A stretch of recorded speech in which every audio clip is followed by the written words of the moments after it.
Chess, nonsense, and analysis.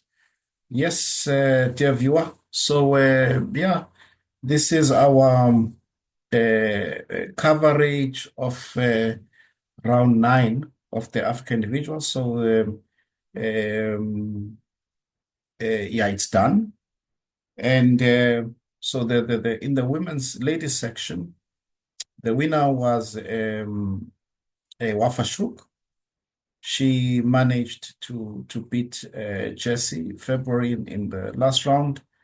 So she wins with an impressive score, eight, yeah, 8 out of 9. So she dominated the section, and congratulations to her. In the men's section, the winner was Bill Bellahcene. He drew his last round, so he has the same number of points as uh, uh, Bassem, Amin, and Ahmed Adli. But I think he takes it with on some tie break. He gets the title. Yeah, the game is very interesting that we're going to see because I think that he could have played on, but possibly nerves and last round maybe he knew that he just needed a draw. So yeah, so he got the draw and then he got the title. And congratulations to him. I think it's possibly his first win in the African individuals, if I'm not mistaken. So I should give him a proper congratulations, like in the way they do it in Algeria. 1, 2, 3, Algerie. 1, 2, 3, Algerie. So yeah, well done to him. Yeah, very interesting tournament. And but sometimes, very difficult to follow in terms of the broadcast. Some games sometimes one was not 100% sure. But yeah, very nice event. And yeah, congratulations to the Egyptian Chess Federation. And yeah, and congratulations to the winners. Let's have a look at this game, the last round. I like look. There isn't much quality per se in the game. I think they were definitely both nervous. He was playing against Wafa Hamed, which is very interesting because I think they are the siblings. So Wafa Hamed, he came fourth with this result. Fantastic. So, his sister won, of course, the ladies section. Okay, so it's a French advance variation, A3, this line, C4. So yeah, the main idea of C4 really is to clamp down here on white's play. So the idea would be to put the knight on B3 and sometimes support it with the bishop on A4, something like that. And then to maybe try and neutralize white's play as well on the king side. So very interesting idea. Knight D2, knight A5, H4. H4 is logical because the center is closed. Normally, white will push forward here with the pawns and gain space. Rook B1, bishop D7, bishop B2. I think this is all theory. Knight E3, he plays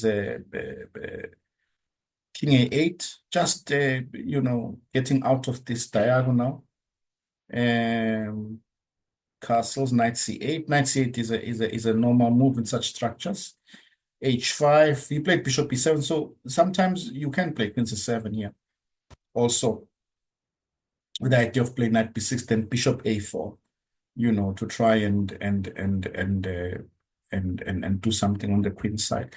But he plays bishop B7. He wants to neutralize, I guess, white on the king side. Bishop H4, F6, P3. Yeah, and here it looks like white is slowly getting something. It definitely looks like positive, should we call it? I mean, it looked like when I was watching this game, I thought, oh, okay, this is interesting. White is pressing here a little bit because I like this idea of beating them C4. Uh, of course, trying to open up and go towards the king, which makes sense why black plays bishop C6. So yeah, roundabout here, white played C5. I'm not 100% sure about C5. I would have loved,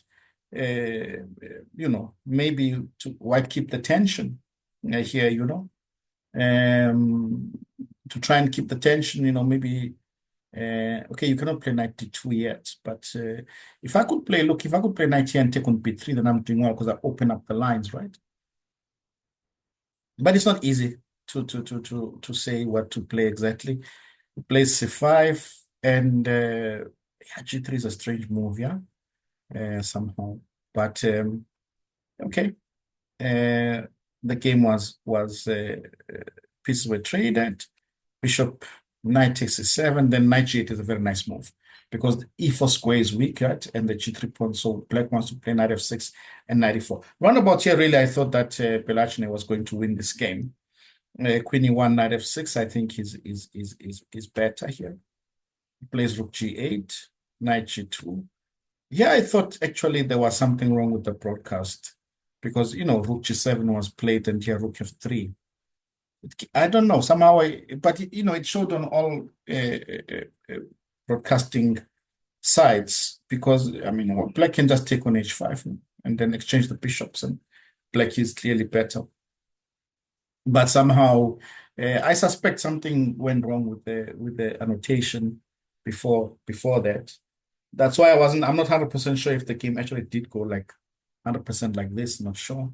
But nonetheless, congratulations to Bellahcene. And it definitely uh, challenged the Egyptian stronghold on this title. And actually, if you look at the final result, it's very interesting. I think it's number one Algeria, then the next 11 players or so are from Egypt. So yeah, which is to be expected.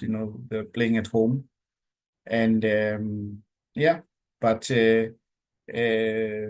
Yeah, exciting. Of course, it would have been more interesting had we seen more players from other parts of Africa. But I think maybe the tournament was just announced in a short notice, which is sometimes the disadvantage of the continental tournaments. I mean, it takes a lot of planning to get there.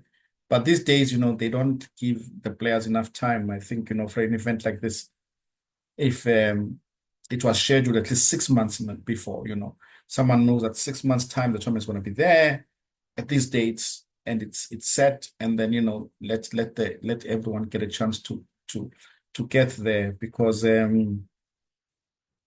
yeah, there were many players from many strong players who didn't play and who would have made the competition even more interesting. But nonetheless, doesn't take away from Bellacene's win or Wafa Shrook's win. They played excellently and well deserved. And congratulations, yeah. So yeah, let's. I wonder where the next one will be. Hopefully, um, somewhere in Southern Africa again. Somewhere. Well, you never know. We will see. But and yeah, with that, dear viewer, I will say yeah, thank you for following the broadcast of this event. Yeah, well, I wanted to go out with a bang, in terms of this event and show some really nice game, but I didn't find. I think the participants were quite tired because even Jess's game was very soft. I mean, she lost in a very soft manner, and yeah, I didn't find a nice game really to show. And this one was sort of it became a draw, but it's understandable from the winner's point of view, and also from Hamed's point of view because he gets into the top places by drawing. No one wanted to possibly risk unnecessarily. Yeah.